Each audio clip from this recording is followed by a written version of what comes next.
Hi hello, ഇന്ന് നമുക്ക് നല്ലൊരു സ്നാക്സ് ഉണ്ടാക്കിയാലോ. കുഞ്ഞുങ്ങൾ സ്കൂൾ വിട്ട് വരുമ്പോൾ അവർക്ക് കൊടുക്കാൻ പറ്റിയ നല്ല മധുരമുള്ള നല്ലൊരു സ്നാക്സ് നമുക്ക് ഉണ്ടാക്കാം. എളുപ്പത്തിനുണ്ടാക്കാൻ പറ്റിയ ആ സ്നാക്സ് എന്താണെന്ന് നോക്കാം. എന്തായിരുന്നാലും ഞാൻ ഇതിൽ 250 മൈദ എടുത്തിട്ടുണ്ട്. എന്നിട്ട് പാകത്തിന് ഉപ്പും ഞാൻ ചേർത്ത് വെച്ചിരിക്കുകയാണ്. ഇത് ഇനി നമുക്ക് നല്ല രീതിയിൽ ഇളക്കിയെടുക്കാം. അപ്പോൾ ഉപ്പ് അങ്ങോട്ടും ഇങ്ങോട്ടും ഇതാവുന്ന രീതിയിൽ നല്ല രീതിയിൽ നമുക്കിതൊന്ന് ഇളക്കിയെടുക്കാം.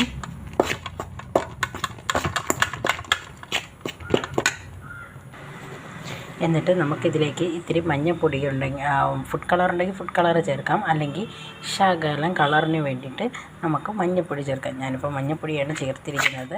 അത് നല്ല രീതിയിൽ വീണ്ടും ഒന്ന് നമുക്ക് എല്ലായിടത്തും എത്തുന്ന രീതിയിൽ ഒന്ന് മിക്സ് ചെയ്യാം. നല്ല രീതിയിൽ മിക്സ് ചെയ്തിട്ട് നമുക്കിനി പാകത്തിന് വെള്ളം ഒഴിക്കാം. വെള്ളം ഒഴിച്ചതിന് ശേഷം നമുക്കിത് ചപ്പാത്തിക്കൊക്കെ കുഴയ്ക്കൂലേ, അതേപോലെ നമുക്ക് നല്ല രീതിയിൽ കട്ടിയുള്ള രീതിയിൽ നമുക്ക് കുഴച്ചെടുക്കാം. ശകലം വെള്ളമാണ് ഞാൻ ഒഴിച്ചത്. ഇനി അത് നല്ല രീതിയിൽ നമുക്ക് കുഴച്ചെടുക്കാം. അപ്പോൾ അതാണ്ട് നമ്മൾ ചപ്പാത്തിക്കൊക്കെ കുഴയ്ക്കുന്ന രീതിയിൽ മാവ് കുഴച്ച് വെച്ചിട്ടുണ്ട്. ഇനി ഇത് നമുക്ക് ചെറിയ ഉരുളകളാക്കി എടുക്കാം. ചപ്പാത്തിക്ക് ചെറിയ ബോളുകളാക്കൂലേ, അതിനേക്കാളും കുറച്ചുകൂടി വലുപ്പത്തിൽ ബോളുകളാക്കി നമുക്ക് വയ്ക്കാം. ഇത് കുറേ നേരമൊന്നും വയ്ക്കുകയൊന്നും വേണ്ട. നമ്മൾ കുഴച്ച് കഴിഞ്ഞ് ഉടനെ തന്നെ നമുക്കത് ചെറിയ ഉരുളകളാക്കാം.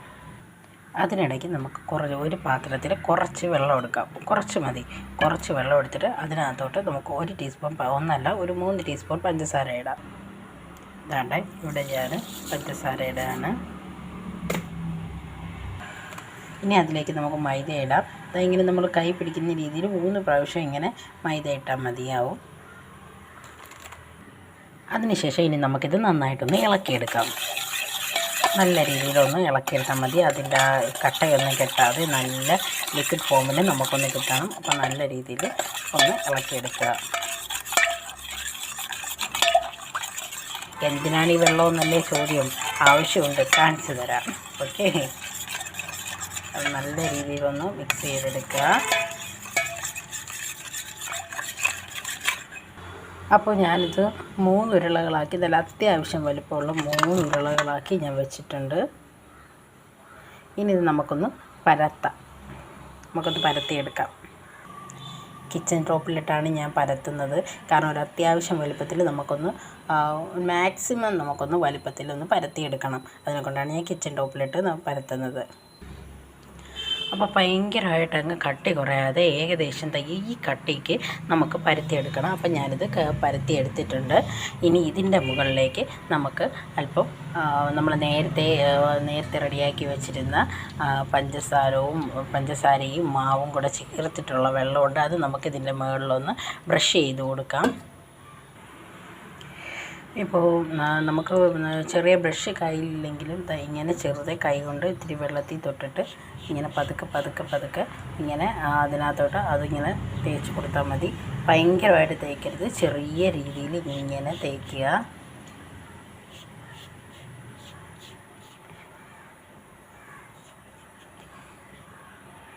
അതിനുശേഷം ഇതൊരു വേറൊരു പാത്രത്തിൽ വെച്ച് മാറ്റി വയ്ക്കുക. എന്നിട്ട് നമുക്ക് അടുത്ത ബോളെടുത്ത് ഇതേപോലെ വലുതാക്കിയെടുക്കാം. നമ്മൾ രണ്ടാമത്തെയും പരത്തി പഞ്ചസാര വെള്ളമൊക്കെ അതിനകത്ത് നല്ല രീതിയിൽ നമ്മൾ സ്പ്രെഡ് ചെയ്ത് കൊടുത്തിട്ടുണ്ട്. ഇനി നമുക്ക് എന്ത് ചെയ്യണം, ആദ്യത്തതും രണ്ടാമത്തതും കൂടെ നമുക്ക് രണ്ടും കൂടെ ചേർത്ത് വെച്ചിട്ട് നമുക്കൊന്ന് പരത്താം. അപ്പോൾ ഇതാണ്ട് ഒന്നിൻ്റെ മുകളിലായിട്ട് ഒന്ന് വെച്ചിട്ടുണ്ട്. ഇനി ഇത് നമുക്ക് ചെറുതായിട്ട് മടക്കിയെടുക്കാം. ഇങ്ങനെ ചെറിയ രീതിയിൽ ഇങ്ങനെ അറ്റത്തുനിന്നേ ഇങ്ങനെ മടക്കി ചെറിയ ഇതാക്കി ഇങ്ങനെ മടക്കി എടുക്കണം.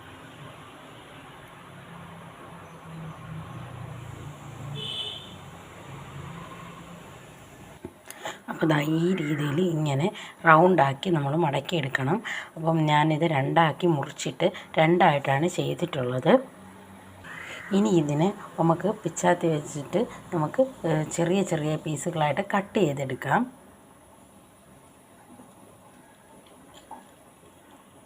ഓക്കെ, നമ്മൾ കട്ട് ചെയ്തെടുത്തപ്പോൾ ഇങ്ങനെ റോസാപ്പൂവിൻ്റെ ആകൃതിയിലൊക്കെ നമുക്ക് ഇങ്ങനെ വന്നിട്ടുണ്ട്. ഇനി നമുക്കിത് എണ്ണയിലൊന്ന് വറുത്തെടുക്കാം നമുക്ക്. ഓക്കെ, അപ്പോൾ നമ്മളൊരു കുഞ്ഞ് ചീനച്ചട്ടി അടുപ്പിൽ വെച്ചിട്ട് തീ കത്തിച്ചിട്ടുണ്ട്. ചീനച്ചട്ടി ഒന്ന് ചൂടായി വരുമ്പോൾ നമുക്കതിലേക്ക് കുറച്ച് എണ്ണ ഒഴിച്ച് കൊടുക്കാം. ഞാൻ വെളിച്ചെണ്ണയാണ് എടുക്കുന്നത്. സൺഫ്ലവർ ഓയിൽ എടുക്കണമെങ്കിൽ അങ്ങനെ എടുക്കാം. നമുക്ക് നിങ്ങൾക്ക് ഇഷ്ടമുള്ള രീതിയിൽ എടുക്കാവുന്നതാണ്. അപ്പോൾ അതാണ്ട് നമ്മുടെ ചട്ടി ചൂടായിട്ട് വന്നിരിക്കുന്നു. അപ്പോൾ അതിനകത്തേക്ക് നമുക്ക് കോക്കനട്ട് ഓയിൽ നമുക്ക് ഒഴിച്ചു കൊടുക്കാം.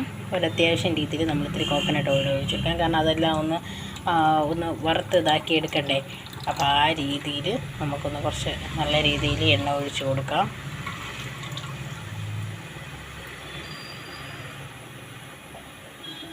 ഓക്കെ, അപ്പോൾ നമ്മൾ ഇത്ര എണ്ണ ഒഴിച്ചു കൊടുത്തിട്ടുണ്ട്. ഒക്കെ കുറേശ്ശെ നമുക്ക് ഇട്ട് കൊടുക്കാം.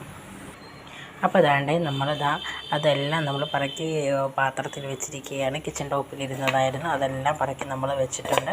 അപ്പോൾ എണ്ണ ചൂടായിട്ട് വരികയാണ്. അപ്പം നമുക്ക് ആ എണ്ണയിലേക്ക് നമുക്ക് ഇത് ഓരോന്നോരോന്നായിട്ട് നമുക്ക് ഇട്ട് കൊടുക്കാം. നല്ല രീതിയിൽ ചൂടായതിന് ശേഷം മാത്രമേ നമ്മൾ ഇട്ട് കൊടുക്കാവുള്ളൂ, അല്ലെങ്കിൽ അത് ഇതായിപ്പോവും, കുറേ എണ്ണ കുടിക്കുകയൊക്കെ ചെയ്യും. തീ കുറച്ച് കൊടുക്കുക.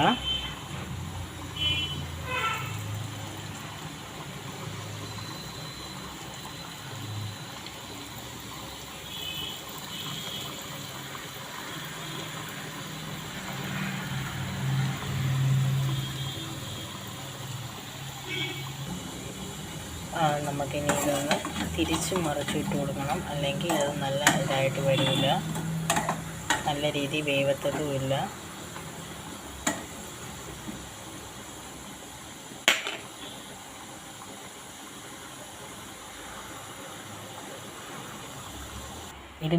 കപ്പിൽ നമ്മൾ അരക്കപ്പ് വെള്ളം എടുക്കുക. അരക്കപ്പ് വെള്ളം എടുത്തതിന് ശേഷം അതിനകത്തേക്ക് നമുക്ക് അരക്കപ്പ് തന്നെ പഞ്ചസാരയും നമുക്കതിൽ ഇട്ട് കൊടുക്കാം. ഇതെന്തിനെന്ന് പറഞ്ഞിരുന്നാൽ നമുക്കൊന്ന് പാവ് കാച്ചാൻ വേണ്ടിയിട്ടാണ് ഇതിട്ട് കൊടുക്കുന്നത്.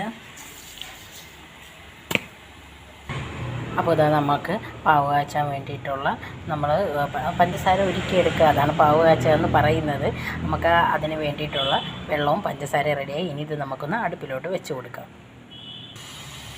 അപ്പോൾ ഇതൊരു ബ്രൗൺ കളറിലായി വന്നിട്ടുണ്ട്. ഇനി നമുക്കിത് കോരി മാറ്റാം. ഒരു പാത്രത്തിലേക്ക് നമുക്കിതിങ്ങനെ കോരി മാറ്റി വയ്ക്കാം.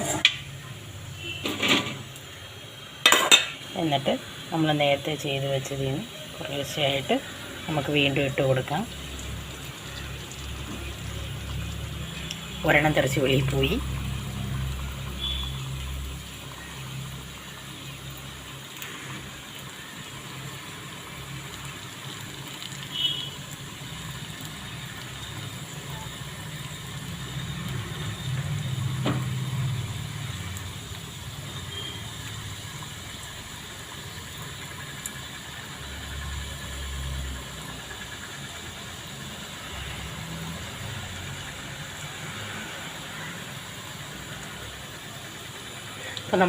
അപ്പോൾ നമ്മളിനി വേറൊരു ചരുവം എടുത്ത് അടുപ്പിൽ വെച്ചതിന് ശേഷം നമ്മൾ വറുത്ത് വെച്ചിരിക്കുന്ന ഇതെല്ലാം കൂടെ നമുക്ക് അതിലേക്ക് ഇട്ട് കൊടുക്കാം.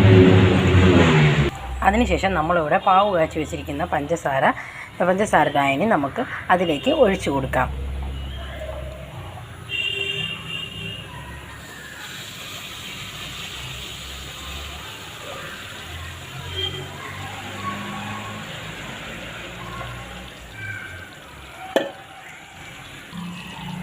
എന്നിട്ട് നമുക്കതൊന്ന് ഇളക്കിയെടുക്കാം. കാരണം എല്ലാത്തിലും പിടിക്കണ്ടേ, എല്ലാ സ്ഥലത്തിലും പിടിക്കാൻ വേണ്ടിയിട്ട് നമുക്കിത് മൊത്തത്തിൽ ഒന്ന് ഇളക്കി കൊടുക്കാം. ഓക്കെ, നമുക്കിനി ഇത് ഫ്ലെയിം ഓഫ് ചെയ്ത് നമ്മളിത് തറയിൽ വെച്ചിട്ട് നല്ല രീതിയിൽ ഒന്ന് ഇളക്കിയിട്ടുണ്ട്. ഇനി ഇത് നമുക്ക് ഇതിൽ നിന്നിട്ടും വേറൊരു പ്ലേറ്റിലേക്ക് മാറ്റി വയ്ക്കാം. ഇല്ലെങ്കിൽ ചിലപ്പോൾ ഇതിൽ തന്നെ കഴിഞ്ഞിരുന്നാൽ ഇത് ഒട്ടി അതിൽ തന്നെ പിടിക്കാൻ സാധ്യതയുണ്ട്. അപ്പം അതിനെക്കൊണ്ട് നമുക്ക് ഇതിൽ നിന്നിട്ട് പെട്ടെന്ന് തന്നെ എടുത്ത് മാറ്റി വേറൊരു പാത്രത്തിലോട്ട് വയ്ക്കാം. അപ്പോൾ ദാണ്ടെ നമ്മുടെ കൊതിയൂറുന്ന മടക്ക് നമ്മൾ പഞ്ചസാരയിലെല്ലാം മുക്കി നല്ല റെഡിയാക്കി വെച്ചിട്ടുണ്ട്. പഞ്ചസാരയെല്ലാം അതിൽ പിടിച്ചിട്ടുണ്ട്. അപ്പോൾ ഇത് എല്ലാവരും ഒന്ന് ട്രൈ ചെയ്ത് നോക്കണം. ട്രൈ ചെയ്ത് നോക്കിയിട്ട് ഇത് എങ്ങനെയുണ്ടെന്ന് എനിക്കൊന്ന് കമൻറ്റ് ബോക്സിൽ കമൻറ്റ് ഇട്ടിരിക്കണം. പിന്നെ ബെൽ ബട്ടൺ ഒന്ന് ഞെക്കിക്കഴിഞ്ഞാൽ ഞാനിടുന്ന എല്ലാ വീഡിയോസും നിങ്ങൾക്ക് കിട്ടുന്നതായിരിക്കും. പിന്നെ എനിക്കിത് ഷെയർ ചെയ്യുകയും ലൈക്ക് ചെയ്യുകയും സബ്സ്ക്രൈബ് ചെയ്യുകയും ചെയ്ത് എന്നെ ഒന്ന് സഹായിക്കണം. എല്ലാവരും എനിക്കൊന്ന് ഷെയർ ചെയ്യുക, സബ്സ്ക്രൈബ് ചെയ്യുക. Thank you.